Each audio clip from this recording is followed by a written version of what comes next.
అస్సలాము అలైకుం వరహమతుల్లాహి వబర్కాతు. చాలామంది అడుగుతూ ఉంటారు, శుక్రవారం అనగా జుమా రోజు ఏమి పనులు చేయాలి అని చెప్పి. నేను మీకు తెలియజేస్తాను, శుక్రవారం రోజు మీరు కనుక ఎక్కువగా పుణ్యాలు సంపాదించుకోవాలి, అల్లాహ్ని మెప్పించాలి అనుకుంటే కొన్ని పనులు చేయాలి. వాటిలో మొదటి పని ఏమిటి అంటే, ప్రవక్త ముహమ్మద్ సల్లల్లాహు అలీహి వసల్లం గారి పైన ఎక్కువగా దరూద్ పంపిస్తూ ఉండాలి.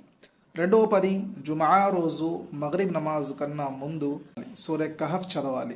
ఎలా అయినా సరే ఖురాన్ చూసి అయినా పర్లేదు, చూడకుండా అయినా పర్లేదు, సూర్య కహఫ్ అనేది తప్పకుండా చదవాలి.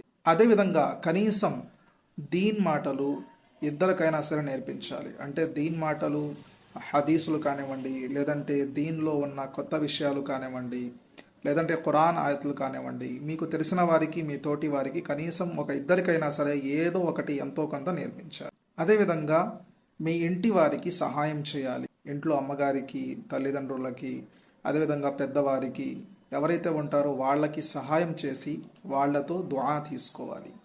ఈ పనులన్నీ కూడా సున్నతులు అయితే చాలా ఉన్నాయి జుమా రోజు, కానీ సున్నతుల్ని దాటి ఈ పనులు కూడా చేస్తే ఇన్షా అల్లాహ్ మీరు ఇంకా ఎక్కువగా అల్లాహ్ని మెప్పించిన వారు అవుతారు, అలాగే ఎక్కువ పుణ్యాలు కూడా సంపాదించుకున్న వారు అవుతారు. నేను మీ శ్రేయభిలాషి హాఫీజ్ బయాజ్ ఇస్రాజీ. అస్సలాము అలైకుం వరహమతుల్లాహ్. Download ShareChat.